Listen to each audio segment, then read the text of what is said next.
যদি বুদ্ধি চোখ শ্রেষ্ঠ হয়ে যাওয়া, তাহলে ভক্তি যদি শ্রেষ্ঠ হয়, ঘোর সত্যি নিয়োজিত করো কি কারণ?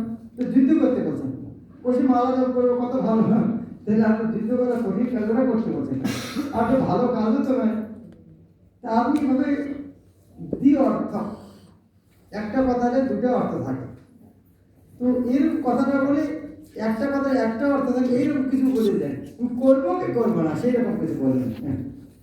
নিশ্চিত করে বলেন আমি কি করবো, যুদ্ধ করবো কি করবো না।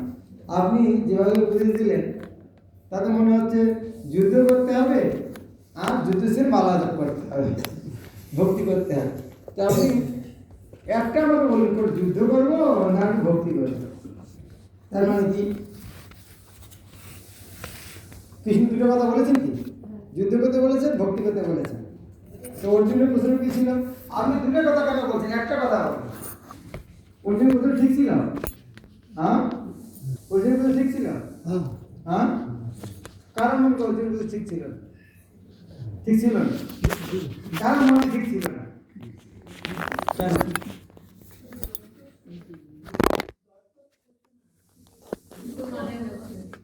কেন অর্জুনের ঠিক ছিল?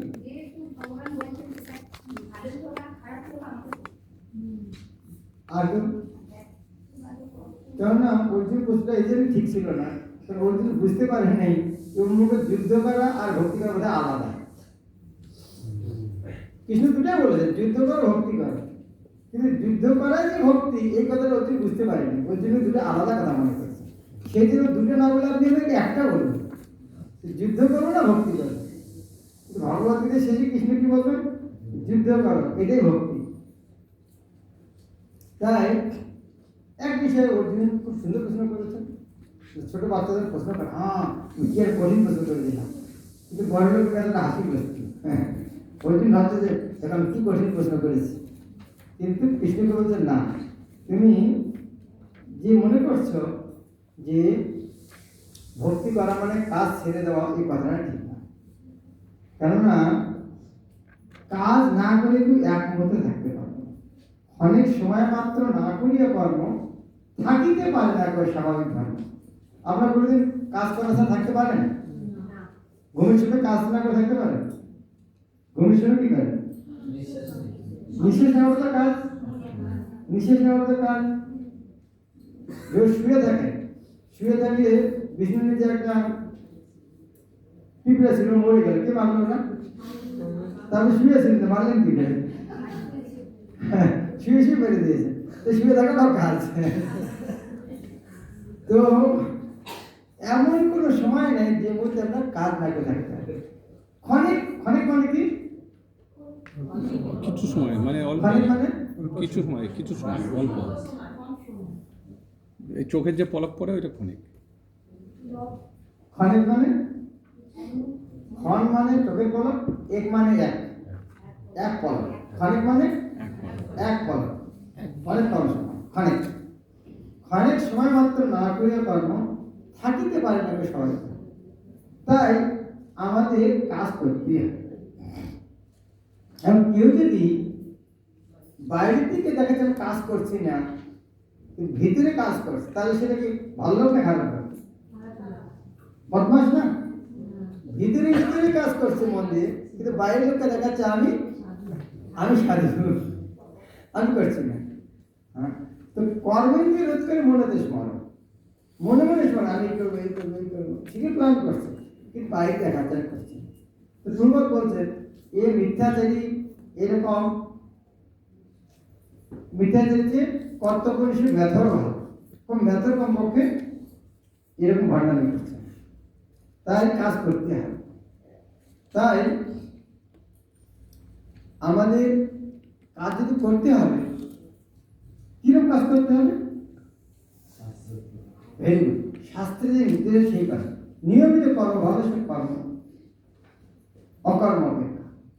তাই এবার বুঝতে পারলাম কাজ না করে কেউ থাকতে পারবে না এক মুহূর্ত, এমনকি জীবনযাত্রাও নির্বাহ হবে না কর্ম না করে। তাই কি করা উচিত? কর্ম করা। তো কোন কর্ম করবো? হ্যাঁ, কর্ম তো অনেক আছে, সবচেয়ে ভালো কর্ম করবো। সবচেয়ে ভালো কর্ম নাকি শাস্ত্র যেটা বলা হয়, শরীর নির্বাহ যার নহে কর্ম বিনা, কর্মত্যাগ তার পক্ষে হয় না। যার জন্য শরীরটা চালানো কর্ম ছাড়া করতে পারবে না, সে যদি কর্ম ত্যাগ করে তার শরীর চলবে কি করে? তাই কর্ম করতে হবে। কিরকম কর্ম করতে হবে? শাস্ত্র শাস্ত্রী। শাস্ত্রী কি নিতে যাওয়া? কি নিতে যাওয়া? যোগ্য করা। যোগ্য মানে কি? তাই শাস্ত্রে নির্দেশ হচ্ছে ভগবানের সন্তুষ্টি কর্ম। যজ্ঞেশ্বর ভগবানের সন্তোষ লাগিয়া নিয়মিত কর্ম করো, আসক্তি।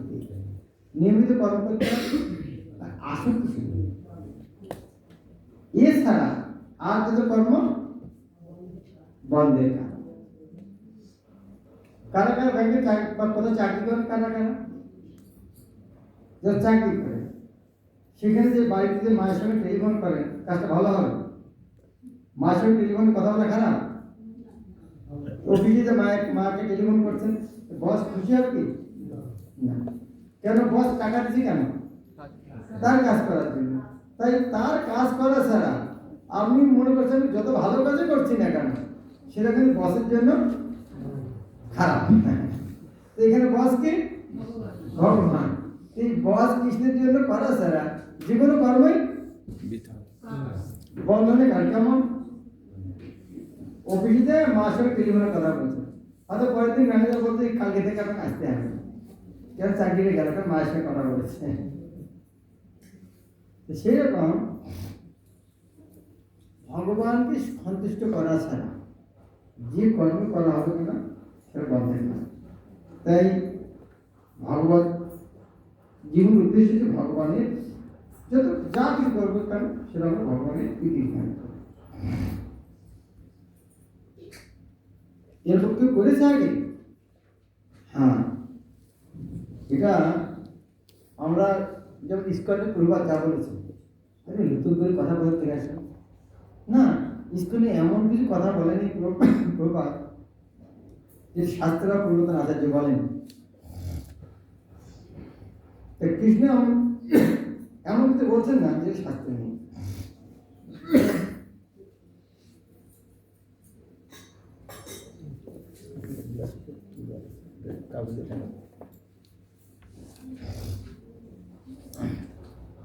তো অর্জুন, এই যে তোমাকে আমি যোগ্য করার কথা বলছি, এটা নতুন কথা না। ব্রহ্মা যখন এই জগৎ সৃষ্টি করেছেন না, জীব, ওই জীব সৃষ্টি করে প্রথমে বলেছেন তোমরা এই যোগ্য করো। তো আমি তোমাকে নতুন লেকচার দিচ্ছি। যখন প্রথম ব্রহ্মা জীব সৃষ্টি করেছেন, তখন জীব সৃষ্টি করে বলতে দিয়েছে তোমরা কাজ করবে। তাই যোগ্য করলে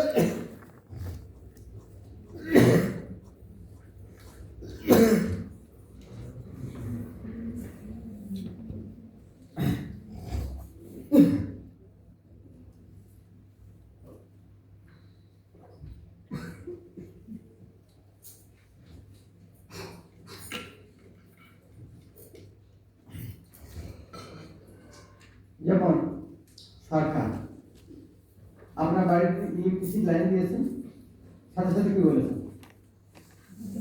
এই অফিস তোমাকে ইলেকট্রিসিটি দেবে আর তোমার কাজ থেকে পয়সা দেবে। এইভাবে চালাও, আমার আর খোঁজ খবর নিতে হবে না। কিন্তু তুমি যদি পয়সাটা বন্ধ করো, ইলেকট্রিসিটিটা বন্ধ করে দেবে। তো যেদিন বাড়িতে ইলেকট্রিসিটি কানেকশন দিয়েছে, সেদিন কিন্তু এটা বলে দিচ্ছে এ তোমাকে বিদ্যুৎ দেবে আর তুমি পয়সা দেবে। পরস্পর প্রীতিভাব রাখো, তাহলে দুইজনে ভালো চলবে। এরও চাকরিটা থাকবে, তোমারও বিদ্যুৎটা থাকবে। বলেছি না বলেছি? তো কৃষ্ণ সেই কথা বলে, দেখো ব্রহ্মা যখন জীব সৃষ্টি করেছেন, জীব সৃষ্টি করে উনি এইরকম কথাই বলেছেন, প্রজাপতি সৃষ্টি করে যজ্ঞের সাধন উপদেশ করেছিল শুনে কোথায়, যজ্ঞের সাধন করি সুখী হওয়া সবে, যজ্ঞ দ্বারা ভোগ পাবে ইন্দ্রিয় পরিমাণ। অধিকারী দেব কারা? ওই বিদ্যুৎ বিভাগের অফিসাররা। অধিকারী দেবগণ যজ্ঞের পাবে, যজ্ঞ অনুষ্ঠান থেকে সমীকৃত হয়। অধিকারী দেবগণ ইলেকট্রিসিটি বোর্ডের অফিসাররা কখন খুশি হবে? যখন টাকা পাবে, বিল পাবে, পেমেন্ট পাবে। পেমেন্ট পাবে, অধিকারী দেবগণ যজ্ঞের যোগ্য অনুষ্ঠান থেকে সমর্পিত হবে। তখন পরস্পর প্রীতিভাব হলে সম্পাদন ভোগের সামগ্রী নয় আমরা। পরস্পর প্রীতিভাব হবে, কারো সমস্যা থাকবে না, ওনারও বিদ্যুৎ দিতে অসুবিধা নেই, আপনারও বিদ্যুৎ দিতে অসুবিধা নেই, এটা পরস্পর প্রীতিভাব। তাই বিদ্যুৎ বিভাগ তোমাকে বিদ্যুৎটা দেয়, ওকে যদি বিল না দিয়ে তুমি বিদ্যুৎ ভোগ করো তাহলে সেটা তোমার চুরি করা হচ্ছে। যজ্ঞেতে সন্তুষ্টি অভিষ্ট যে ভোগ দেবতারা দেয় সব উচিত, সেই জন্য আমরা যারা দেবতারা দেয় তাদের না দিয়ে খায় চোরসি না।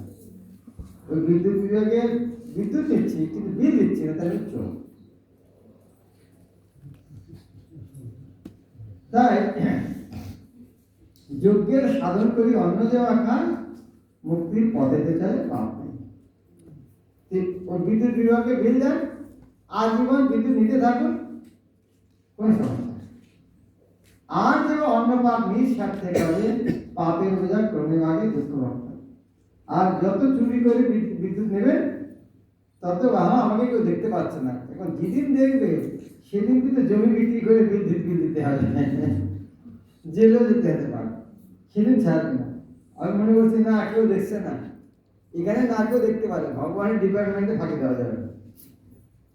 তাই যারা ভগবানকে ভোগ লাগিয়ে খাচ্ছে না তারা কি খাচ্ছে? তারা ভাত খাচ্ছে না, তারা পাপ খাচ্ছে। কি রান্না করছে ওরা?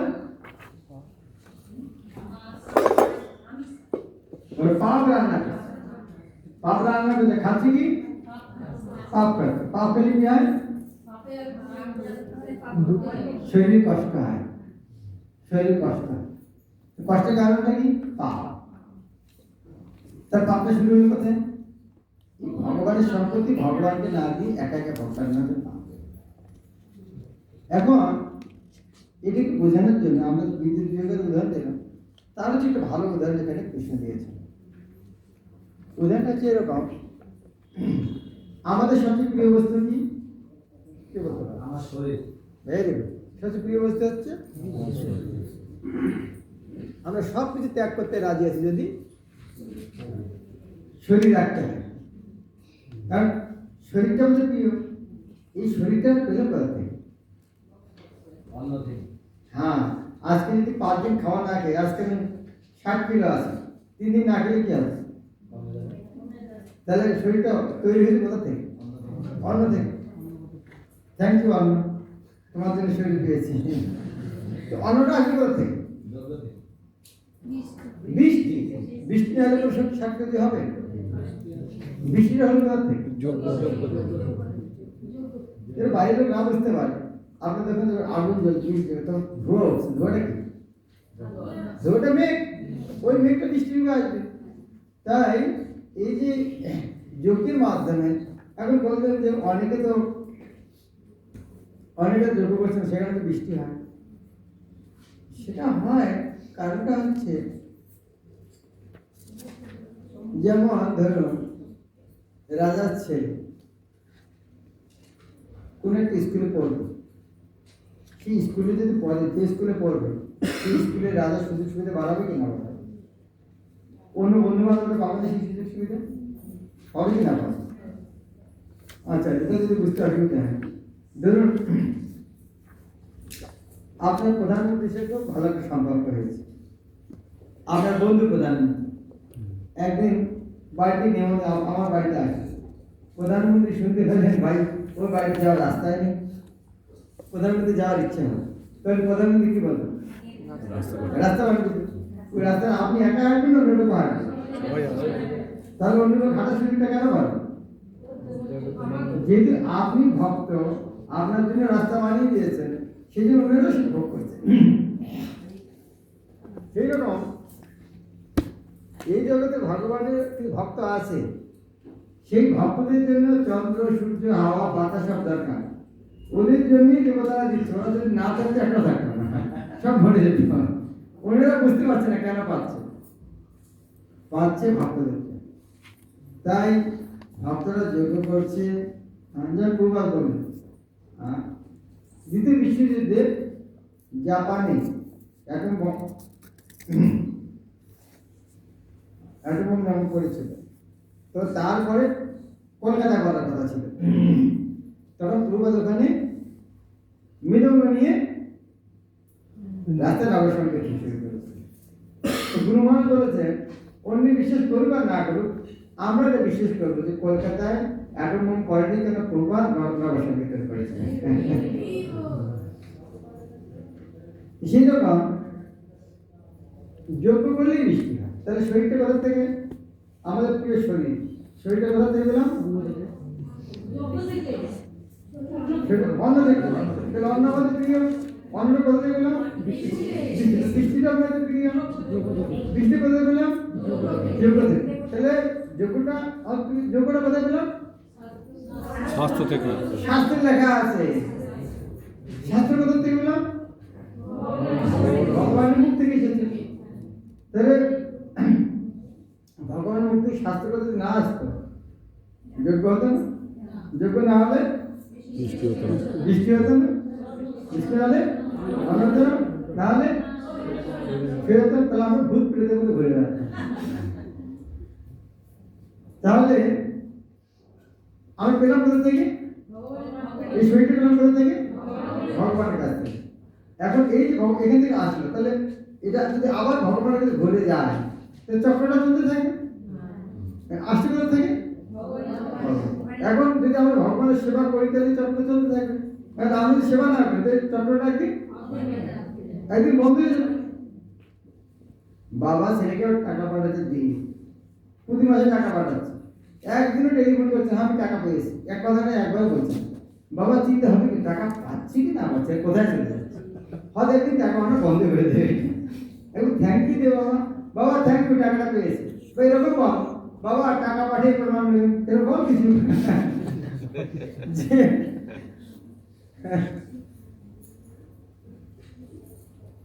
যদি না করা হয় তাহলে কি হবে? এই চক্রটা বন্ধ হয়ে যাবে। অন্ন খেয়ে জীব বাঁচে, অন্ন যে জীবন, সেই অন্ন উৎপাদনে বৃষ্টি। সেই বৃষ্টি হয় যদি যোগ্য কার্যে হয়, সেই যোগ্য সাধ্য হয় কর্মের কারণ। কর্ম যাহা বেদবাণী নহে মন ধর্ম, বেদবাণী ধর্ম যুক্তি অক্ষরের কারণ। অতএব কর্ম হয় ঈশ্বর সাধনা, সর্বগত ব্রহ্মনীতি যোগ্যতে স্থান। এখন এটা হচ্ছে চক্র, এই চক্রটা ব্রহ্মের চক্র। সেই যে ব্রহ্মের চক্র আছে প্রবর্তিত, প্রবর্তিত মানে প্রচলিত আছে। সে চক্রে নাই হয় বিশ্বে বর্তিত। বর্তিত মানে কি? ঘোড়া, বর্তমান ঘোড়া। সে চক্রে নাই হয় বিশেষে বর্তিত। এই ভগবান যে চক্রটা আবিষ্কার করেছেন, এই চক্র যে পালন না করবে, পাপের জীবন তার অতি ভয়ানক। ইন্দ্রিয় বিদেহ করে পাপ করে। যদি ভগবানের পরিচিত চক্র যদি না মানে, তাহলে সে কি হবে? তার পাপ এবং পাপের ফলটা অনেক ভয়ানক। আর কি বুঝে আছে আত্মতত্ত্ব সার, কার্যকর্ম কিছু নেই পরিবার। এখন আরেকটা কথা হচ্ছে, এটা কাজ শুনতে বলা হলো, আমাদের দেহ কাদের প্রিয়?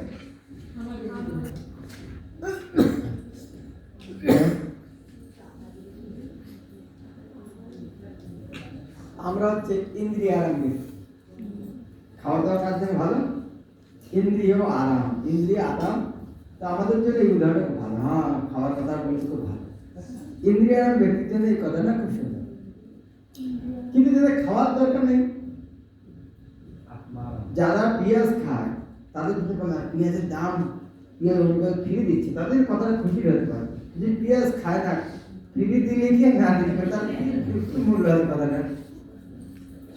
এই যে কথাটা ইন্দ্রিয়ারাম ব্যক্তির জন্য খুব ভালো। হ্যাঁ, অন্য আসছে, যে বেঁচে আছে, মজা করছি, তাদের জন্য ভালো আছে। কিন্তু আত্মারাম, তাদের ইন্দ্রিয়ারাম, তাদের তাদের কর্ম করার দরকার আছে? হ্যাঁ, তাদের দরকার আছে। এখন কৃষ্ণ বলবেন তাদেরও কর্ম করার দরকার আছে। কৃষ্ণ যেরকম বড় শিক্ষক, প্রথমে কি বোঝালেন? কর্ম করা উচিত, কর্ম না করে এখন থাকতে পারবে না।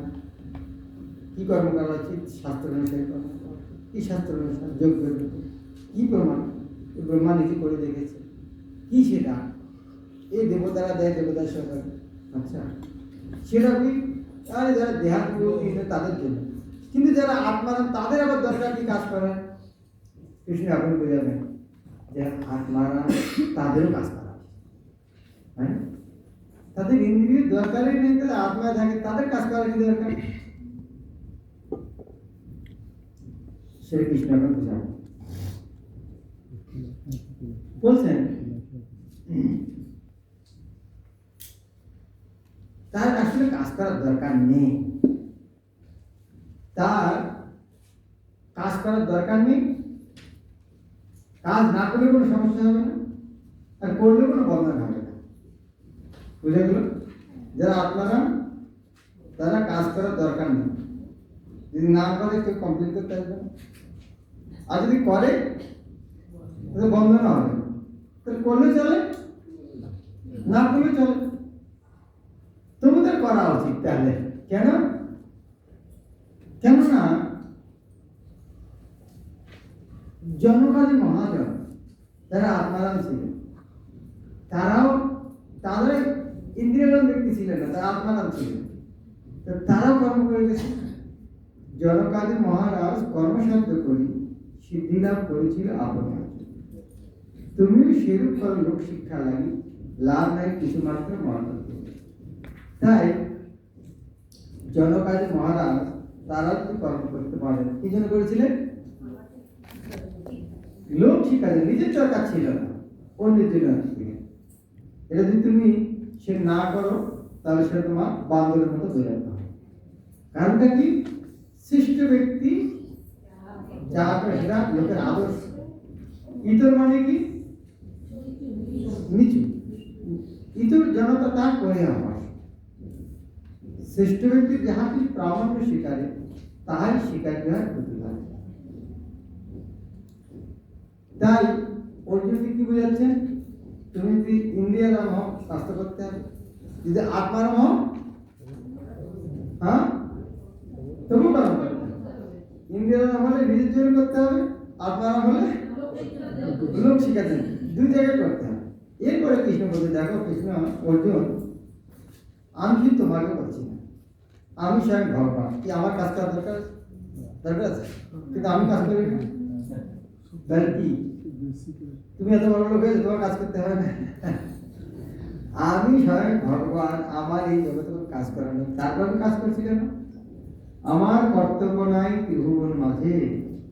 পার্থ তুমি জানো তোমার সমতুল্য আছে, জানো আমার সমান কেউ আছে? প্রাপ্তব্য বলিয়া কিছু কথা নেই। হ্যাঁ, আমি ভবিষ্যৎ এইরকম কাজ করলে ভবিষ্যতে এটা পাবো, আমার এইরকম বাকি আছে কিছু আছে কৃষ্ণের জন্য? কৃষ্ণ এই কাজটা করে ভবিষ্যতে এই জিনিসটা পাবে, আছে কিছু না? তথাপি দেখো আমি কর্তব্যে বিভোর। একটু বোঝার চেষ্টা করি, কৃষ্ণ কত বড় উপদেষ্টা, কাজ করিয়ে ছাড়ে, যুদ্ধ করিয়ে ছাড়ে, না করে থাকতে পারবে না। ইন্দ্রিয়রাম, আত্মারাম, আত্মারামের উদাহরণ দিয়ে বলছেন তার দরকার নেই, অন্যের জন্য করা। জনক মহারাজ শেষে নিজের উদাহরণ দিচ্ছে যে আমি বুঝতে পারি, আর কি আছে যে কি বাকি থাকবে? কেউ আর বলবে জানেন না, আর কোনো প্রশ্ন আছে কেন? থাকবে না। এরপরে বলছেন কৃষ্ণ বলছেন, যদি আমার করার দরকার নেই, যদি আমি কাজ না করি তাহলে কি হবে? মানুষ আমাদেরকে কাজ করা বন্ধ করবে, তাহলে কি হবে? কাজ করতে তাহলে কি হবে? আমার সমস্যা, আমার তো লেনা দেনা নেই, আত্মার ব্যাপার পাবে আমার কিছু হবে না, কিন্তু বাকিদের সমস্যা হলো কিনা তার কোনো সমস্যা হবে না ঠিকই, কিন্তু তাকে দেখে যারা কাজ করা বন্ধ করলো তাদের সমস্যা হলো কিনা? ঠিক আছে, আমার সমস্যা হলো না, কিন্তু আমার আচরণ অন্যের সমস্যা হলো, সেটা সমস্যা নয়। তাই আমি যদি কর্মতে অতন্ত্রিত হই মম বৎস অনুগমন করে, উচ্ছন্ন যাবে আমার দর্শিত পথ দেখা করে। তাই আমি যদি কাজ না করি, বিধি আর কিছু নাই, রবে ধারা তলে বিনষ্ট হইলি প্রজার আসে। এখানে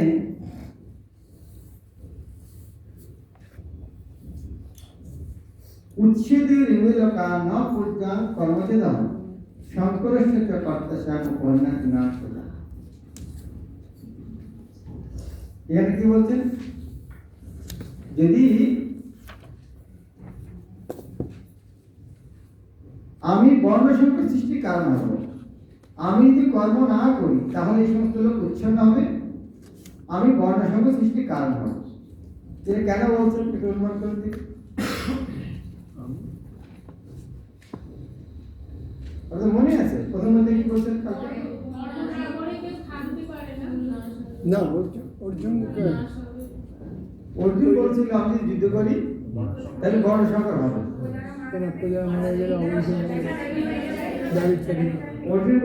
অর্জুন বলছেন যদি যুদ্ধ করি বর্ণ সংকট হবে। কৃষ্ণ কি বললেন, আমি যদি কর্ম না করি তাহলে বর্ণ সংকট হবে।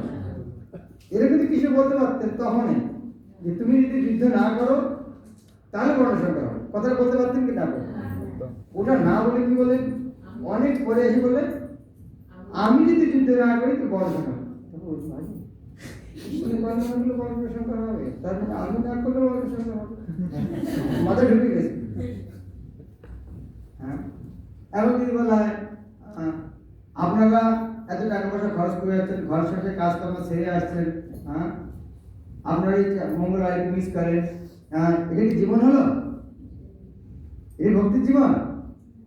তো এইরকম বললেন কি মনে করেন? এখন আমি যদি দেখুন আমি এত দূর থেকে এসেছি, যদি আমি মঙ্গল আয়কে না করি তাহলে আমি ভক্তি পথে কেন আসছি? মায়া করে থাকছি, আমি সকালে উঠছি না, মঙ্গল আয়কে উঠছি না, তাও আমি ভক্তি করবো না কি? কষ্ট লাগছে আপনাদের কথাটা শুনে, কিন্তু বুঝতে পারছি কাকে বলছে।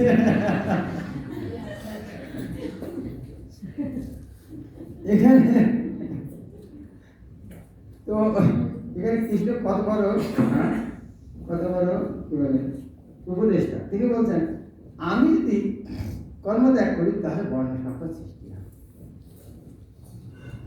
মানুষ যে ভাষায় বুঝি সেই ভাষাতে উত্তর দিতে হবে। তো যে তুমি বলছেন বর্ণ সংকট হবে, তো কৃষ্ণ বলছে হ্যাঁ তুমি বলছো যুদ্ধ করলে বর্ণ সংকট হবে, আমি বলছি যুদ্ধ না করলে বর্ণ সংকট হবে। এই জন্য শিষ্যরা কখনো কখনো মনে করে অনেক সময় মানে আমি যা বলছি সে ঠিক, কিন্তু গুরুদেবের কাছে গেলে পুরো বাকি, মানে এটাই না কথা বুঝতে পারেন। তাই যে বিদ্যান ব্যক্তি তার এমন কোনো কাজ করা উচিত নয় যার কাজ দেখে অন্যেরা বিভ্রান্ত। মহারাজ মানে যে কৃষ্ণের জন্য বর্ণ সংকর কেন হচ্ছে এটা ঠিক বুঝলাম। ওই এখানে বলছে যদি কর্ম না করে, কৃষ্ণ যদি কর্ম না করে আর কেউ কর্ম করবে না, কেউ ধর্ম পালন করবে না, তো ধর্ম পালন না করা মানে কি? ধর্ম পালন করা না মানে কি? তার মানে কি? বিবাহ করাটা একটা ধর্মের মধ্যে, আর কে বিবাহ করবে তখন কি হবে? তখন অধর্ম হয়ে যাচ্ছে। তাহলে অধর্ম না, সব প্রথম অধর্মটা কি? যৌন সম ব্যভিচারী।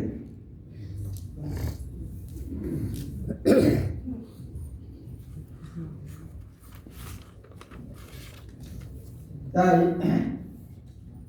অর্জুন তুমি যে মনে করছো আমি যুদ্ধ করবো না, কি তুমি যুদ্ধে না করে থাকতে পারবে? যুদ্ধে না করে থাকতে পারবে? তুমি বলছো ভিক্ষা করে খাবো,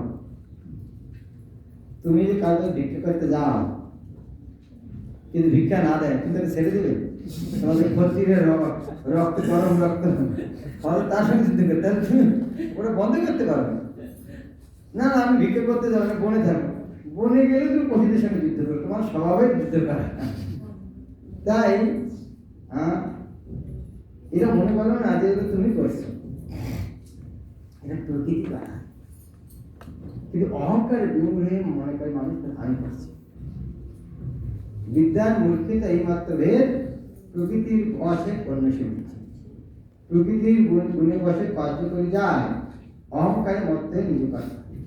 এরা কি মনে করে, অহংকার মধ্যে মনে করে আমি পারতাম। আপনার পরিচয় প্রকৃতির মানে দেহে আত্মবুদ্ধি করে অসত্য হয়ে যায়। তত্ত্ববিদ যে বিদ্যান বুঝে কোনো কর্ম গুণ দ্বারা কাটতে পারে জানে সাধন। অতএব গুণকার্য না করে সব যান, প্রকৃতির গুণকার্যে আসক্ত না। তাই এখানে 30 নম্বর শ্লোক করছে, অতএব তুমি পার্থ ছাড়া অভিমান, তোমার সমস্ত শক্তি কর্মহীনা। কর্মফল আশা ছাড়া নির্মম হইয়া যুদ্ধ করো আশা থেকে মুক্ত থাকে। যেমন ভগবত গীতার শেষে যে উপদেশ দিয়েছে, এখানে তো এটা আভাস দিয়েছে, সর্বধর্ম করতে মা এবং শরণাগত। এখানে কৃষ্ণ বলছেন মই সর্বাণী কর্মস্য সংন্যাস্য, সারা কর্ম আমার জন্য করো। সর্বধর্ম পরিত্যাজ্য, আর এখানে মই সর্বাণী কর্মাণি সংন্যাস্য। হ্যাঁ, তুমি অভিমান ছাড়ো, তোমার সমস্ত দান করো। আমি কৃতজ্ঞতা বলছি তুমি আমার খুশি করার জন্য। তুমি কোনটা ধর্ম কোনটা অধর্ম অপর বিচার করার দরকার নেই, আমাকে খুশি করার জন্য।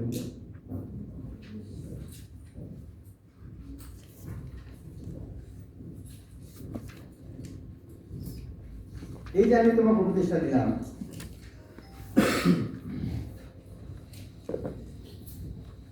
যদি এই শ্রদ্ধার সঙ্গে এই উপদেশটা শ্রবণ করে তাহলে সে কর্মবন্ধন থেকে মুক্ত। কিন্তু যদি কেউ এই জ্ঞানটা যদি গ্রহণ করতে না চায় তাহলে তার সর্বনাশ।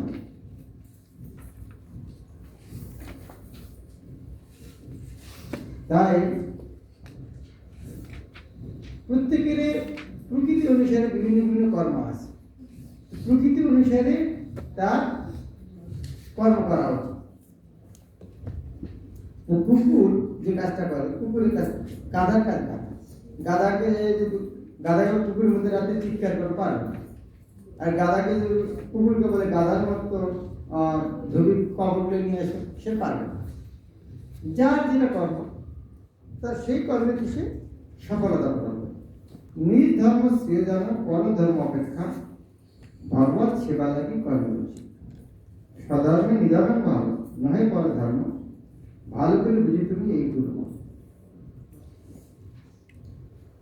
অর্জুন বললেন হ্যাঁ কৃষ্ণ আমি তো বুঝলাম, কিন্তু আমরা দেখে অনেক সময় পাপ কম করতে চাচ্ছি না, কে যেন জোর করে পাপ বাড়াচ্ছে। এটা কি অনিচ্ছা সত্ত্বেও পাপকে নিয়ে যেত, অবশ্যই করে পাপ সে করল। অর্জুন বুঝতে পেরেছেন, এখন বুঝতে পারলেন আচ্ছা ঠিক আছে আমি আপনার প্রতি বুঝলাম, কিন্তু এই কর্ম যে দ্বিতীয় কর্ম, কিন্তু এর মধ্যে দেখা যায় যে কর্ম করছে মানুষ চায় না পাপ কর্ম করতে, কিন্তু পাপ কর্ম ছাড়তে পারছে না। দেখেন তখন কৃষ্ণ বলছেন হ্যাঁ এটা কাম আর ক্রোধ থেকে হয়। এই দুটি রজগুণ থেকে আসে। তাই এই কাম আর ক্রোধ কি করে? কাম আর ক্রোধ কি করে? আমাদের জ্ঞানকে আচ্ছন্ন করে রাখে। ঠিক যেমন চুরি করলে জেলে যেতে হবে, তখন জেলে যাবো, ওই থাকবো 2 বছর, কোনো অসুবিধা নেই। ওখানে কি কষ্ট আছে, কিন্তু বদনাম হবে মানুষ, সে চিন্তাই করছেন। তাহলে ওই কামার বাসনার জন্য কি হলো? তার জ্ঞানটা আচ্ছন্ন হয়েছে। কামনা বাসনা কি করে? কারো অভিজ্ঞতা আছে কামনা বাসনা থেকে বুদ্ধি নষ্ট হয়ে যায়? এর ব্যাখ্যাটা দরকার আছে। কামনা বাসনা থেকে বুদ্ধি নষ্ট হয়ে যায়। যে ছোট বাচ্চা মোবাইল দেখছে, মোবাইল দেখার আসলে ওর সময় কত নষ্ট করছে বুঝতে পারছে। তো এটা বোঝানোর জন্য কৃষ্ণ 3টা উদাহরণ দিয়েছে। ধূমেনা বিয়েতে বন্যি, ঠিক যেমন ধোঁয়ার দ্বারা আগুন ঢাকা, যথাদর্শ মলের মতো, যেমন আয়না ময়লাতে ঢাকা, উল্লে না আগুতে গর্ভ গর্ভ যেমন জরায়ু দ্বারা আবৃত থাকে, তিনটে আবৃত, জরায়ু দ্বারা গর্ভ আবৃত, ধুলার দ্বারা আয়না আবৃত, আর ধোঁয়ার দ্বারা আগুন আবৃত। তিনটে কিন্তু আলাদা আলাদা, তিনটে ঢেকে আছে, তিনটে আলাদা স্তরে। ধোঁয়া থেকে বোঝা যায় এখানে আগুন আছে, ধুলা থেকে বোঝা যায় আয়না হতে পারে না হতে পারে, আর জরায়ু থেকে বোঝা যায় না বাচ্চা আছে কিনা, টিউমার হতে পারে। তো তিন স্তরে আবরণ। কামনা বাসনা এরকম আমাদের কামনা বাসনা আমাদেরকে চেতনাকে ঢেকে রাখে। অগ্নি যেমন ধূলি দ্বারা আবৃত, দর্পণ যেমন ময়লার দ্বারা আবৃত, গর্ভ যেমন জলের দ্বারা আবৃত থাকে, তেমনি জীবাত্মা ভিন্ন মাত্রায় কামের দ্বারা আবৃত থাকে। তাই যারা আবৃত করে এটা ভালো, শত্রু না বন্ধু? হ্যাঁ, শত্রু। যেমন নেশা কি করে? চেতনাকে নাচ করে। আচ্ছন্ন করে। তো নেশা বন্ধু না শত্রু? কয়জন লোকের বুঝতে পারে নেশা শত্রু? সে শত্রুকে খাচ্ছে, সে চায় খাচ্ছে। এই নিত্য বৈরী করে জ্ঞান আবরণ জীব তাই বদ্ধ হয় প্রায় সঙ্গে। কাম হয় দুষ্পূরণ অগ্নি সমান, অতএব কামকারী হওয়া সঙ্গে। এই কামনা বাসনা অর্জুন প্রশ্নটি ছিল কি? কামনা। এই কামনা বাসনা অগ্নির মতো, সাবধান হবে।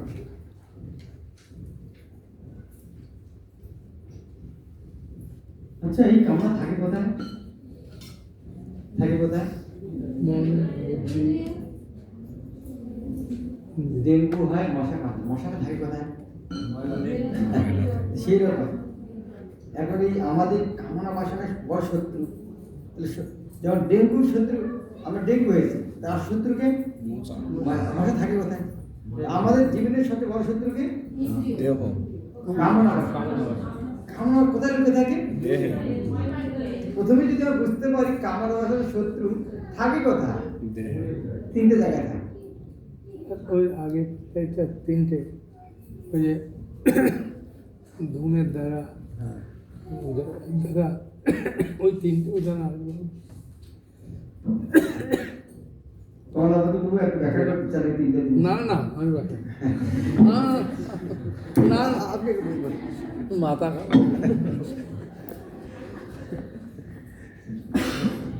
কমলাবাবু আদেশ করেছেন এই তিনটে আবদ্ধ ঢাকা থাকে, একটু ব্যাখ্যা করুন।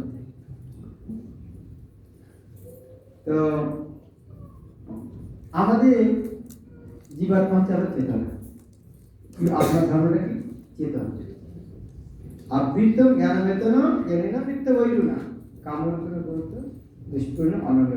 এই যে আবরণেরটা, আবরণটা যে মাত্রায় সরে যাবে সেই মাত্রায় জ্ঞানটা প্রকাশ।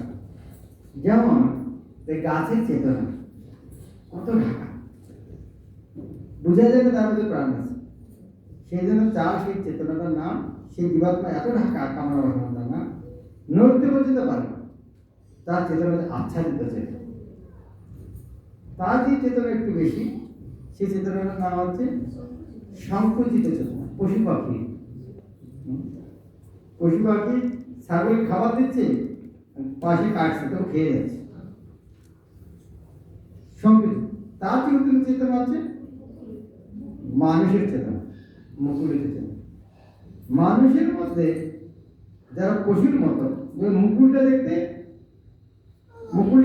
গাছের একটা অংশের মতো, তো মানুষ হচ্ছে পশুর মতো, মুকুলটা পশুর মতো, গাছের মতো। তো মানুষই পশু, কিন্তু মুকুলটা যখন বিকশিত হয় তখন চেতনাটা তখন বোঝা যায় না এটা আসলে ফুল। তো সেটা মুকুলিত চেতনা, সেটা ভক্ত মুকুলিত চেতনা। আর এরপরে ওই বিকশিত ফুলটা যখন পূর্ণ বিকশিত হয়, শুদ্ধ হয়, তার সৌন্দর্য এবং রূপ সবাইকে আকৃষ্ট করে। এভাবে আচার্যরা চেতনার 5টা স্তর করেছে: আচ্ছাদিত, সংকুচিত, মুকুলিত, বিকশিত, পূর্ণ বিকশিত। আবার বলছি, আচ্ছাদিত, সংকুচিত, মুকুলিত, বিকশিত, পূর্ণ বিকশিত। এখানে কৃষ্ণ যে তিনটে উদাহরণ দিয়েছেন, প্রথমে জয়ের দাঁড়িয়ে একেবারে আচ্ছাদিত গাছের মতো, বোঝা যাচ্ছে না কিন্তু প্রাণ আছে, ভরুন যে আছে বোঝা যাচ্ছে, তার চেয়ে একটু আবরণ কম হচ্ছে, আয়নার মতো একটু একটু পরিষ্কার করলে, হাত লাগালে মুখ দেখা যাবে, তার হচ্ছে কম হচ্ছে ধোঁয়া, একটু যদি হাওয়া আসলে আগুন চলে যাবে। তো এটা তিনটে উদাহরণ, এই যে বিভিন্ন মাত্রায় আবরণ, চেতনা বিভিন্ন মাত্রায় আবরণ। তাই এই আবরণ তিনটে, এই কাম কোথায় বাস করে? তিনটে জায়গায়, ইন্দ্রিয়, মন, বুদ্ধি, তিনটে জায়গায়। এই কাম কোথায় থাকে? ইন্দ্রিয়, মন আর বুদ্ধি। তাহলে আমরা যদি এই কামনাকে, তাহলে ইন্দ্রিয়, মন, বুদ্ধি এই জায়গায় খুঁজতে হবে, ওখানে লুকিয়ে আছে।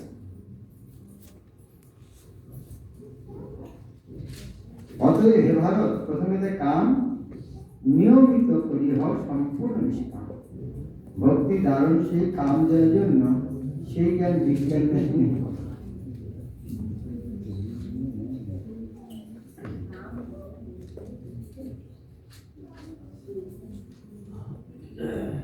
এরপরে সুন্দর উদাহরণ দিচ্ছি।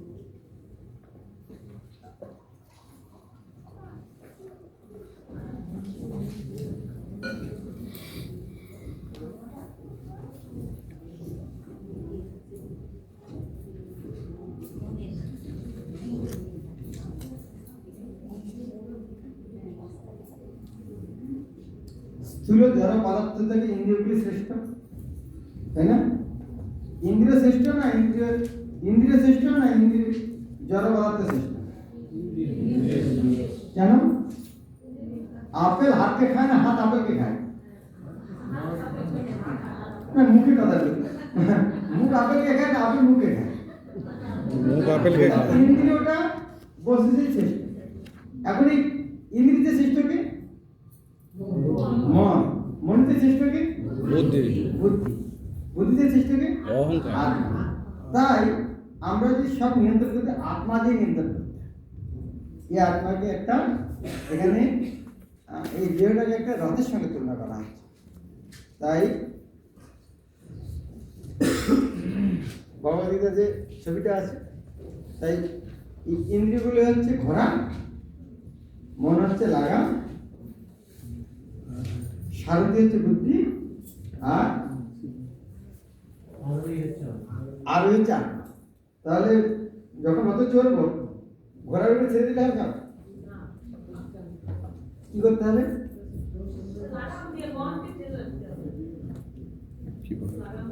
ঘোড়াকে লাগাম ধরতে হবে, লাগামটা সারথির হাতে রাখতে হবে, আর সারথিকে প্যাসেঞ্জারকে গাইড করতে কোথায় যান, সারথিকে ছেড়ে দিতে হবে, আপনার যেখানে তুমি নিয়ে যান সেখানে।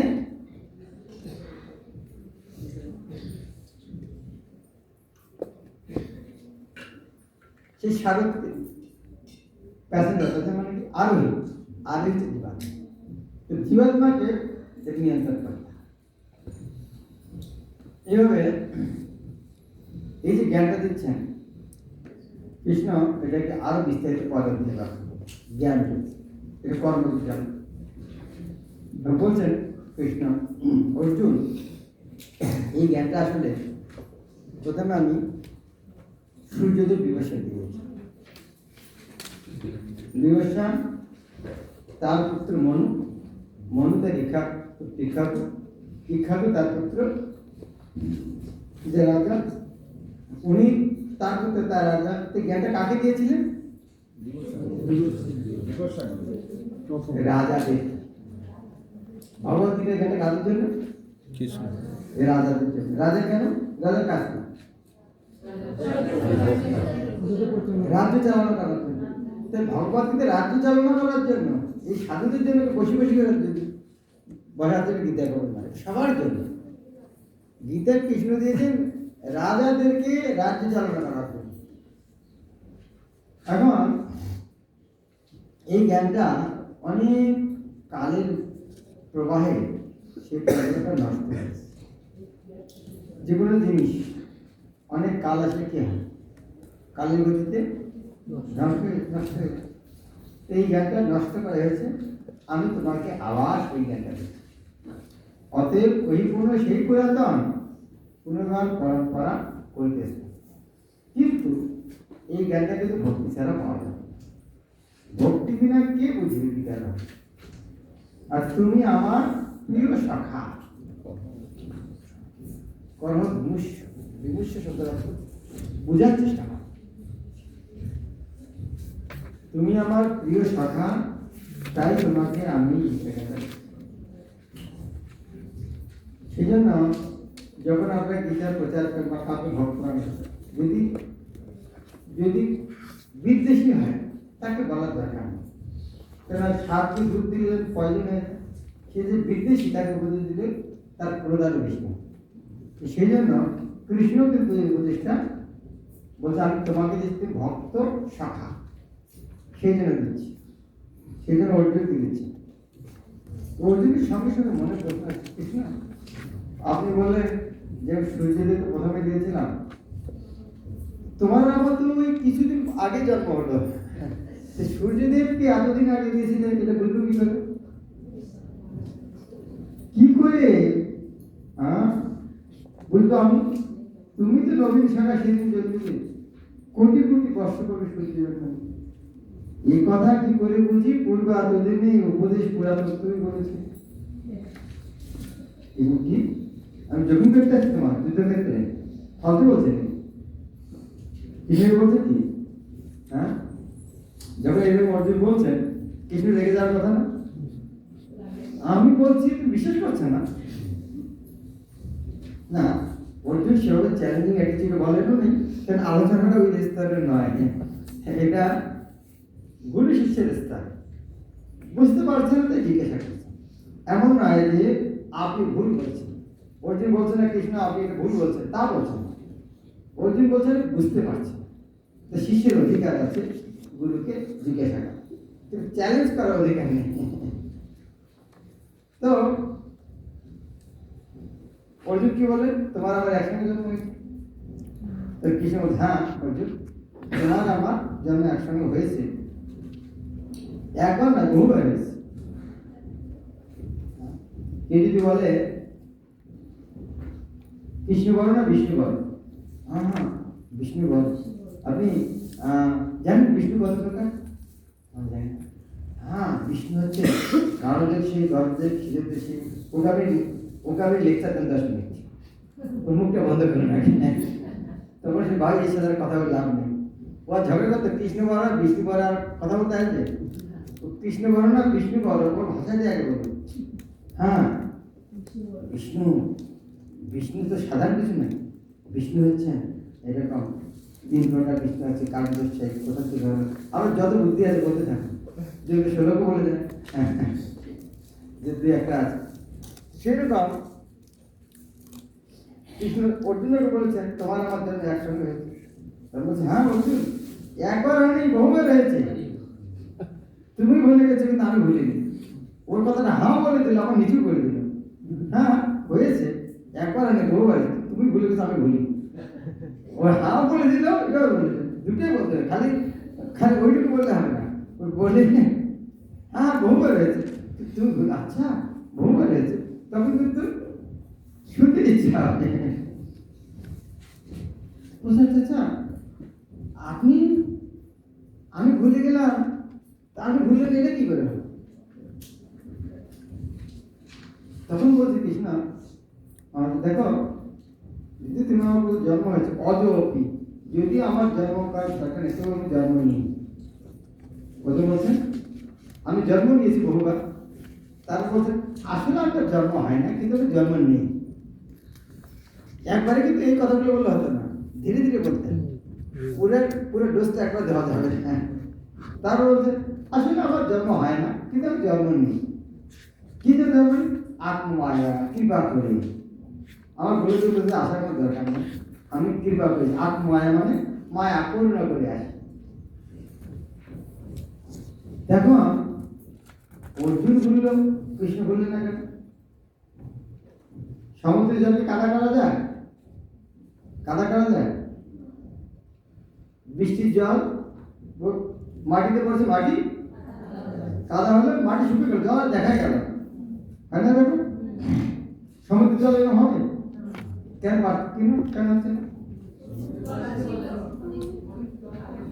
পরিমাণ, অল্প পরিমাণ, বেশি পরিমাণ, অন্য আর অল্প পরিমাণ মাটির সঙ্গে লাগার ফলে যে অল্প পরিমাণ জল আছে শুষে গেল, কিন্তু সমুদ্রে এসে গেলে মাটি আর দেখা যায় না। সেই রকম জীবাত্মা যে অন্য, ভগবান যে বিভু, অর্জুন ভুলে গেছে ভগবান বলে। এখানে পূর্বাদ কি বলছে?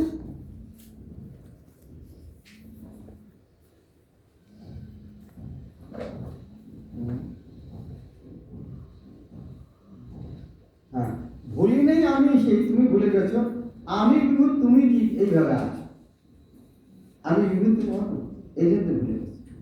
আরেকটা কাজ হচ্ছে, আপনারা কালকে কি খেয়েছে ভুলে গেছেন কি? হ্যাঁ, কেন বলেন? কারেন্ট বলে ভুলে যাই। রাতে ঘুমে বলেন না কেন? মানে রাতে ঘুমানোর পরে ওই একই শরীরে জেগে উঠছে, সেই জন্য বলেন। মৃত্যুর পরে অন্য শরীরে জেগে উঠতাম তো ভুলে যেতাম। তো আমাদের মৃত্যু যে শরীর পরিবর্তন হয় সেটা ভুলে যায়, কিন্তু ভগবানের শরীর পরিবর্তন হয়, সেটা ভগবান বলে। অর্জুনের শরীর পরিবর্তন হচ্ছে, অর্জুন বলছে, কিন্তু কৃষ্ণের শরীর পরিবর্তন হচ্ছে, সেই জন্য কৃষ্ণ বলেন। তারপরে আমার জন্ম হয় না, আমি জন্ম নেই, কি করে? কেন? জীবের প্রতি করুণা করে। কখন করুণা করতে আসেন? কখন করুণা করতে আসেন? যদালয় ধ্যান, সেই সময় কি হয় তখন? পরিত্রাণ সাধনা বিনাশ। তাই অর্জুনকে কিছু কি বোঝাতে যাচ্ছে? ভগবানের জন্মকর্ম দিব্য, ভগবানের জন্মকর্ম আমাদের মতো নয়। এই যে লেকচারটা দিচ্ছেন কৃষ্ণ, যে বললেন এই যে আমাদের জন্মকর্ম, যে তোমাকে একটা দিলাম, যে বুঝতে পারছে সে তার জন্মকর্ম দিব্য হয়ে যাবে।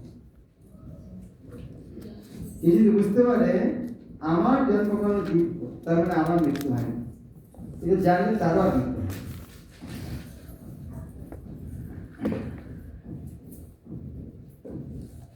এরকম অনেক লোক, পূর্বে বহু ব্যক্তি আমার এই জ্ঞান লাভ করে তারা পবিত্র হয়েছে। তাই তুমিও এই জ্ঞান লাভ করো। যে আমার কাছে যেভাবে শরণাগত হয় আমি তাকে সেইভাবে পুরস্কৃত করব। কিন্তু যারা অল্পবুদ্ধি সম্পন্ন তারা কামনা বাসনার জন্য বিভিন্ন দেবদেবীর পূজা করে, আর সেই দেবদেবীর কাছে সেরকম ফল পায়। প্রশ্ন হচ্ছে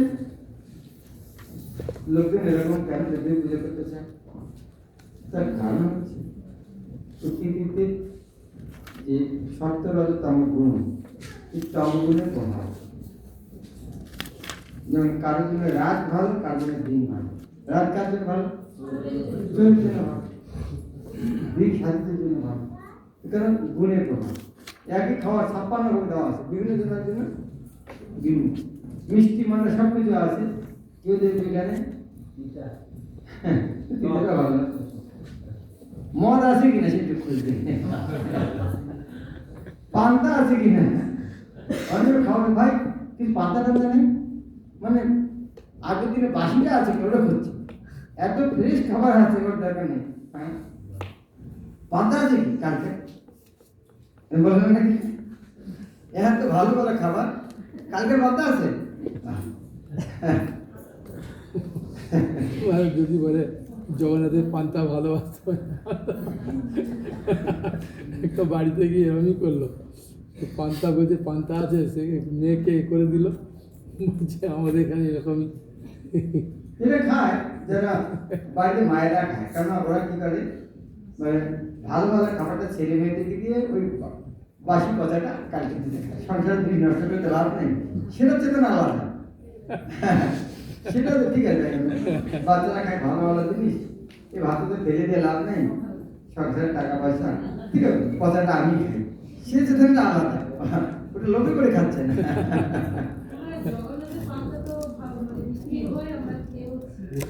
এটা মহাপরিত পাঁচটার কথা বলা আছে।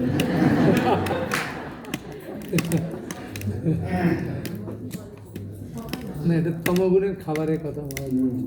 তো এই 4 প্রকার লোকেদের প্রবৃত্তি, এটাতে গুণের প্রভাব অনুসারে সত্য রাজতম গুণ, সেজন্য বিভিন্ন লোক বিভিন্ন প্রকার জিনিস চায়। তাই তুমিও তোমার চেতনাকে উন্নত করো, বোঝার চেষ্টা করো কি কর্ম, কি অকর্ম, কি বিকর্ম, বোঝার চেষ্টা করো। কর্ম মানে শাস্ত্রের নির্দেশ দেওয়া আছে, ইন্দ্রিয় ভোগ করার জন্য, সেটা কর্ম। বিকর্ম মানে শাস্ত্রে নেই, শাস্ত্রের বিরুদ্ধে মানুষ কাজ করছে, সে বিকর্ম। আর একটা কর্ম আছে কৃষ্ণ ভক্তির কর্ম, তার কোনো বন্ধন নেই, সেটা হচ্ছে অকর্ম। তো এই তিনটে জিনিস তুমি ভালো করে বোঝার চেষ্টা করো, কর্ম, বিকর্ম আর অকর্ম। কর্ম মানে শাস্ত্রের নির্দিষ্ট কর্ম, ইন্দ্রিয় ভোগ করার জন্য, আর শাস্ত্রের বহির্ভূত কর্ম হচ্ছে বিকর্ম। আর শাস্ত্রের নির্দিষ্ট কর্ম কিন্তু ভগবত ভক্তির জন্য সেটা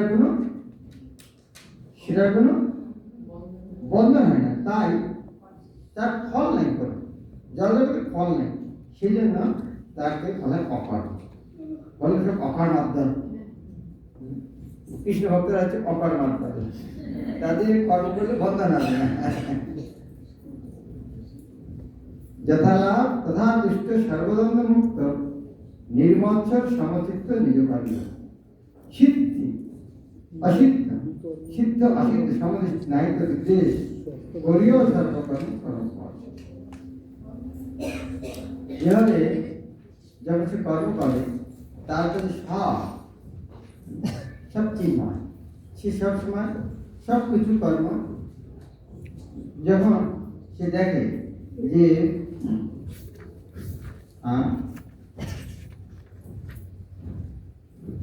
পুরো কৃষ্ণ ভগবানের সে যখন কর্ম করে তখন সব কৃষ্ণ স্যার আমাকে দেখতে পারে। যিনি কৃষ্ণ ভগবানের সম্পূর্ণ মগ্ন, তিনি অবশ্যই ঠিক জগতের মধ্যে হবেন। তার কারো তার সমস্ত কার্যকলাপ চিন্ময়, তার কর্মের উদ্দেশ্য চিন্ময়, এবং সেই উদ্দেশ্যে তিনি যা নিবেদন করেন তাও চিন্ময়। এইভাবে বিভিন্ন প্রকার যজ্ঞের কথা বলে, জ্ঞানের কথা বলে কৃষ্ণ বলছেন এই জিনিসটা জানতে হলে সদ্গুরুর আশ্রয় যেতে হবে। কারা কারা এই কথা জানতে চান? কৃষ্ণ বলছেন অতএব সে বিজ্ঞান যে জানিবারে চায় উপযুক্ত গুরুপাদ পরে আসে। যারা এই বিজ্ঞানটা জানতে চান তাকে উপযুক্ত গুরুর জন্য আসে। আর কিভাবে আচরণ যাবে? প্রণিপাত, পরিপ্রশ্ন, সেবা। প্রথমে জানতে হলে প্রথমে কি করতে হবে? প্রণাম করতে হবে, তারপরে চ্যালেঞ্জিং প্রশ্ন করতে হবে, তাই না? কি করতে হবে?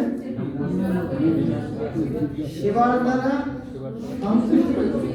তিনটে জিনিস, প্রণিপাত, সেবায়,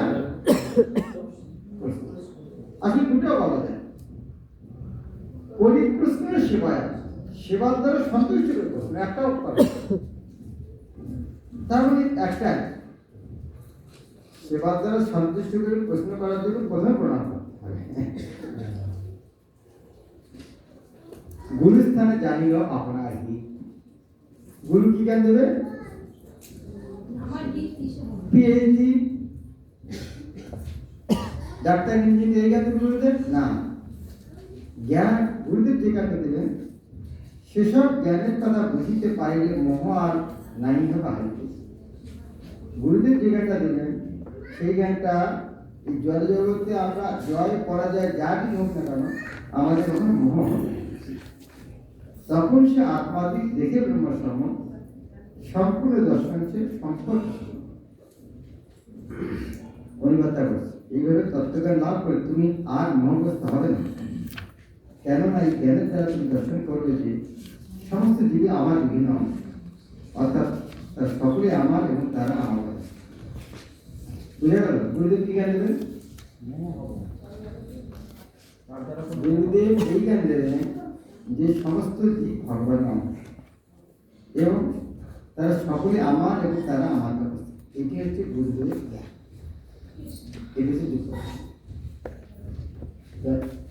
আমরা গুরুদেবের কাছে যে প্রশ্ন করবো কি জ্ঞানটা পাওয়ার জন্য, এই জ্ঞানটা পাওয়ার জন্য আমাদের অন্য উদ্দেশ্যে গুরুদেবের কাছে যাওয়া উচিত না। এটা ছাড়া এটা বুঝে জন্য যাওয়া উচিত আমি যে জীবাত্মা, আমি পরমাত্মা ভগবান কৃষ্ণের অংশ, কি করে বুঝতে পারবো, কি করে উপলব্ধি করতে পারবো, এটি এই জ্ঞান। এই জ্ঞানে যাবে, এই জ্ঞান জানলে কি হবে? আর কোনোদিন মোহ হবে না। আর তুমি যদি পাপের চেয়েও পাপী হও, পাপের উপরে পিএইচডি করে থাক, তাতেও তোমার কোনো ভয় নেই। কেননা পাপী হতে পাপী যদি হয়ে থাকো তুমি, তথাপি জ্ঞানের পথে তৈরি যাও। পথ মানে কি? নৌকা। এই জ্ঞানের নৌকা তৈরি যাও। এই কৃষ্ণ ভক্তির জ্ঞানটা এত সুন্দর, যেটা পাপী হও না কেন, এই জ্ঞানের নৌকা তৈরি বোঝা যায়। একটা উদাহরণ দিলেন, কৃষ্ণ ভক্তি উদাহরণ দিলেন একটা নৌকার সঙ্গে। দ্বিতীয় উদাহরণ দিচ্ছেন আগুনের মতো। কৃষ্ণ ভক্তি কিসের মতো? আগুনের মতো। কিরকম? প্রবল অগ্নিতে যথা কাষ্ঠ ভস্ম শ্যাম, জ্ঞানাগ্নি জ্বলিলে পাপ সকল। যেমন আগুন জ্বললে সমস্ত কাঠ ভস্মীভূত হয়, সেরকম জ্ঞানের আগুন জ্বললে সমস্ত পাপ কর্ম না। অতএব জ্ঞান তুল্য নাহি সে পবিত্র, তাহা নহে জড়জ্ঞান লাভ করতে। অতএব জ্ঞানের ঠিক পবিত্র বস্তু কিছু নেই, কিন্তু সেটা কিন্তু জড়জ্ঞান নয়, সেটা চিন্ময়। আর সেখানে হাট বাজারে পাওয়া যাবে। যোগসিদ্ধ সেই জ্ঞান চিন্ময় নির্মল, সেই জ্ঞান লক্ষ্মীধারের আনন্দে বিহর। এই জ্ঞানটা কে লাভ করতে পারে? শ্রদ্ধাবান। তিনটে জিনিস শ্রদ্ধাবান হতে হবে। যার জ্ঞান লাভ করতে হবে প্রথম কি হতে হবে? শ্রদ্ধাবান। মহারাজ কি বলছে ঠিক আছে, এরকম যদি অবিশ্বাসের জ্ঞান প্রথম হতে হবে শ্রদ্ধাবান, তারপরে তৎপর। তৎপর তৎপর মানে কি? ক্লাসে শেষে এসে পড়ে। তৎপর মানে প্রথমে যে বসা, ডায়েরিতে খুলে নাও আর 3টে কলম রেডি করে রাখা। এর অর্থ কি? তৎপর হচ্ছে হ্যাঁ আমি ক্লাসটা ভালো করে বুঝবো, সব নোট করবো। হ্যাঁ তৎপর। আরেকটা হচ্ছে সহযোগিতা। তাহলে কি সহযোগিতা মানে কি? মোবাইলটা সুইচ অফ করে সহযোগিতা ইন্দ্রিয়। মোবাইলটা সুইচ অফ করলাম, কালে কথা বলবো না। তো এভাবে এই কালে কথা বলবো, যেতে হচ্ছে শ্রদ্ধাবান, তারপরে তৎপর। আর এই জ্ঞান করে কি হবে? জ্ঞান হলো পরামর্শ। এই জ্ঞান লাভ করে কি হবে? কয়দিন পর? কয়দিন পর? অচিরে না, খুব তাড়াতাড়ি। অচিরে না ঠিক আছে, খুব তাড়াতাড়ি। তাহলে কোন মূর্খ আছে জ্ঞান নেবে না? কিন্তু যারা অজ্ঞ, অশ্রদ্ধাবান আর সংসার, তারা বিকাশ আছে। তিনটা গুণ পেলাম আর 3টা দোষ। 3টে দোষ কি? অজ্ঞ, অশ্রদ্ধাবান আর সংসার। সংসার কি ভগবত ধামের কিছু আছে না? এরা একটা এমনি বলবে, কে দেখেছে ভগবান? কে বিয়েছে আগে? এরকম মনে হয়। আর কে বুঝাবে তাকে? হ্যাঁ, অজ্ঞ, অশ্রদ্ধালু আর সংসার। যে অজ্ঞ, তার যদি শ্রদ্ধা থাকে একটু বুঝবে, আবার শ্রদ্ধা সাথে আবার সংসার। না না, শাস্ত্রে কি সব ঠিক লেখা থাকে? এই সংসারগুলো তাকে বুঝে পেটে।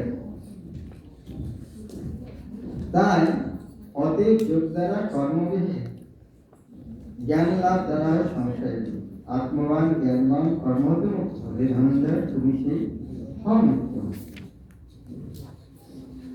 অজ্ঞান সম্ভূত মোহ জ্ঞান কাশী দ্বারা হৃদয় উদয় সব হয়েছে, এইসব ছিন্ন করে জাগে ওঠে যে ভারত যত সৃষ্টি হয় সব। তাই এখানে এই যে অজ্ঞান হতে এদের জ্ঞান যে কোষী দ্বারা সেটা তো জ্ঞানকে এখানে তিনটে উদাহরণ দেওয়া হয়। কি কি?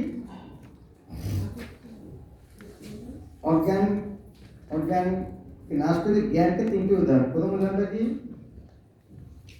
নৌকা। দ্বিতীয় উদাহরণটা আগুন। তৃতীয়টা অস্ত্র। কঠিন ভাষা বলছি কেন? তাহলে কেউ বলতে পারছে না। এদের জ্ঞান ঐশী। গানটা প্রথমটা কি বেশি উদাহরণ? নৌকা। দ্বিতীয়টা আগুন।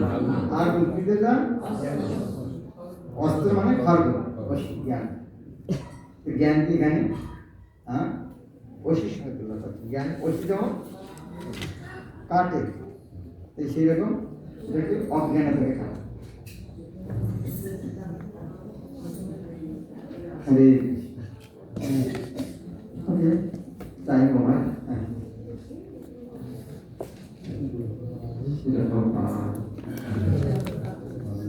ভগবান গীতা তথা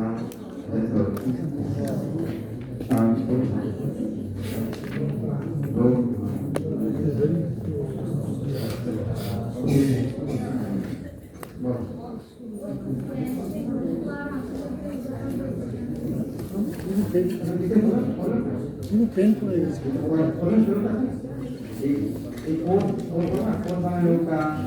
জ্ঞান আছে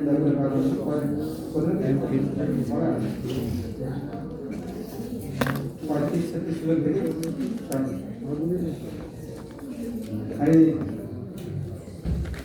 থ্যাংক ইউ ভেরি মাচ।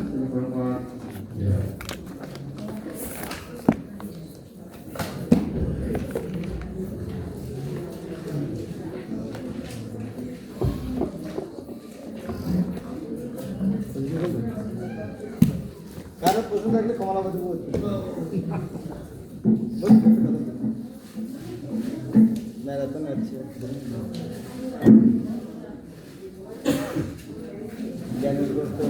মহারাজ বলছেন যে ম্যারাথন আসছে, যখন এক বললো না যে চেতনাটা তিনটে স্তরে থাকে, প্রথমটা কি বললো? ধোঁয়া।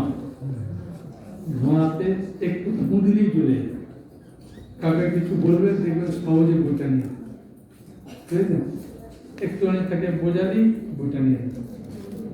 আর যদি ময়লা পড়ে আয়নাতে, ও ফুঁ দিলে হবে না, ওকে একটু মুছতে হবে, ওকে একটু প্রসাদ খাওয়ালে, কিছু একটু বললে, রমনাথ করে নিয়ে এলে, সেমিনার নিয়ে এলে সহজে বইটা নেবে।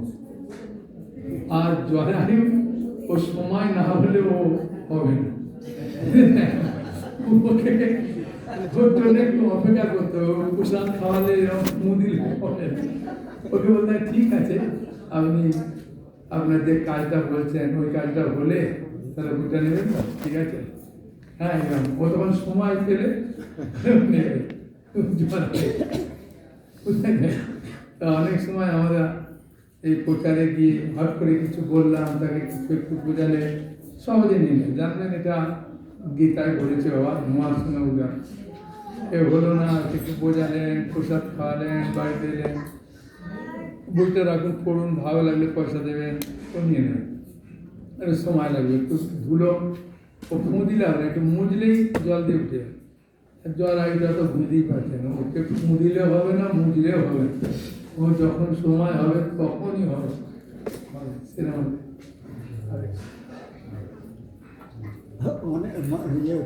অনেকে হ্যাঁ না কিছুই বলতে চায় না, ওরা কি আচ্ছাদিতের মধ্যে পড়ছে। হ্যাঁ, অনেকে প্রচার করতে গিয়ে সে কোনো রকম রেসপন্স করে না, হ্যাঁ পজিটিভ আসলে কি ওই মায়েরা যখন পৌষ পাবনের পিঠাকে তৈরি হওয়ার জন্য হাঁড়ি কিনতে যায় না, তখন হাঁড়িটাকে এরকম করে নিয়ে টুক করে এখন মারে, মেরে দেখে আওয়াজটা কীরকম হয়। তারপরে আবার একটা জায়গায় ঘুরিয়ে মারে, 3 বার মারে। যদি দেখা যায় যে প্রথম মার মারলো একটা করে আওয়াজ হলো, রেখে দেবে। 2 বার মারার পরে 3 বার মারলেও রেখে দেবে। ওই মারাটা হচ্ছে প্রচারের একটা টেকনিক, বুঝলেন? যে 3 বারই মারতে হবে, সময়ও যাবে না তেমন। সেই মারাটা হচ্ছে কি, যদি ওকে বললেন যে হরে কৃষ্ণ আপনি বইটা নেন, কি বলবো দিদি, তোমার বিয়ে হয়েছে বেতন হয়নি যেন আওয়াজটা একটু ভালো আছে, হ্যাঁ ওটাকে বোঝালে কিছু হবে। অসুখ আছে, যদি দেখা যায় যে আমাকে এসব বলবে না তো, আমি সব মানি না, এসব বলি না, তুমি যাও অন্য জায়গায় যাও, কারণ পুরো ফাটা হাড়ি হয়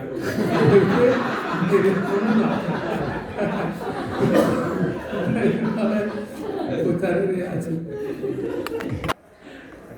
যেহেতু মহারাজ বললেন ম্যারাথন, তো ওই জন্য কেন এখন গ্রন্থ প্রচারের একটা অনুকূল বায়ু চলছে ইস্কনের, বিশেষ করে এখন রাস্তাঘাটে সব জায়গায় দেখবেন ইস্কনের ভক্ত। হ্যাঁ,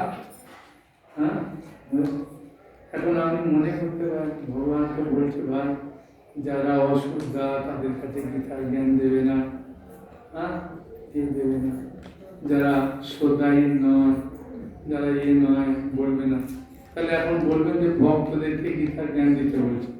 জয় ইদাম পরমং উজ্জ্বল, আমার ভক্তের সবিতা সত্যি, আমার ভক্তদের গীতা।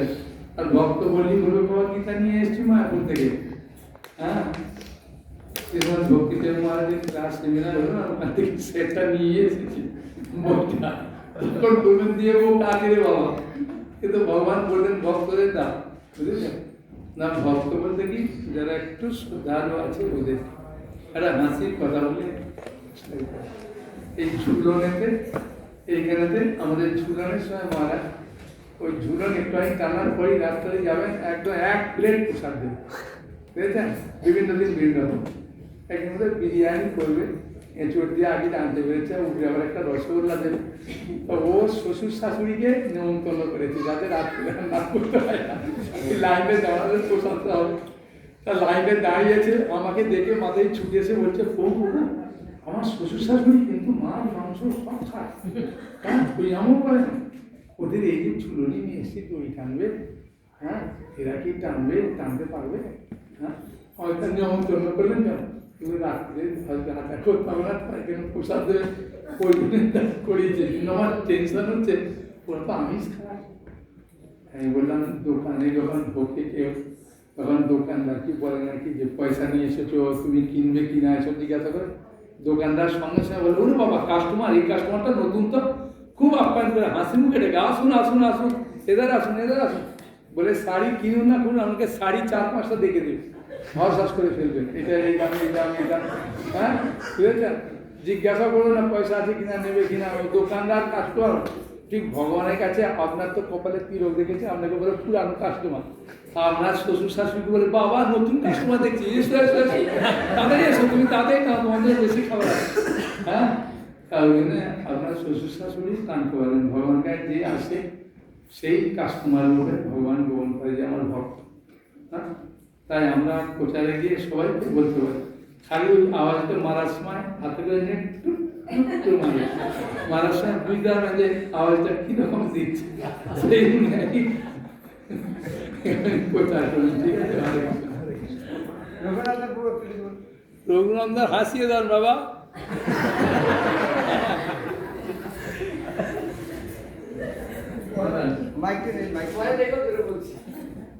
যখন ছোট মোমবাতি জ্বলে আর তার পাশে যদি বড় মোমবাতি কিংবা ছোট লাইট করে বড় লাইট, আমি বড় মোমবাতি না না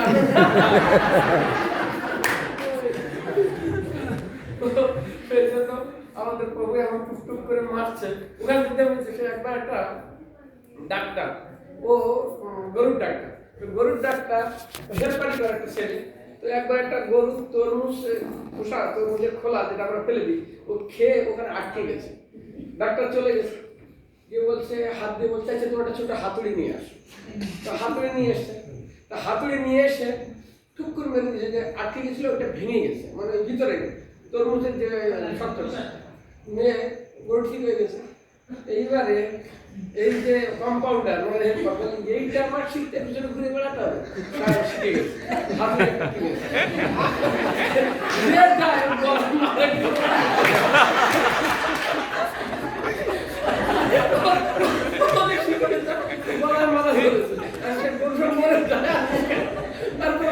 ডাক্তারের এমন মার এলো, ও ডাক্তারি করে ছেড়ে দিল, আমার দরকার নেই। পুরোই মার আর আমার মারের ভিতরে পার্থক্য, ভেঙে যদি যায় হাড়িটা, টাকা পকেটে দিয়ে পুরো হাড়ি হলেও টাকা দিয়ে ছাড়বে কোথায় কমলা প্রদীপ করবো? আর কোথায় হাত?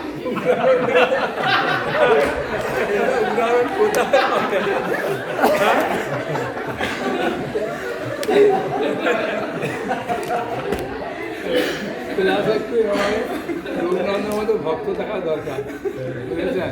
মনকে একদম ফ্রি করে দেবে। ও কয়েকটা ট্রিক শিখিয়ে দিন যাতে আমরা বন্ধু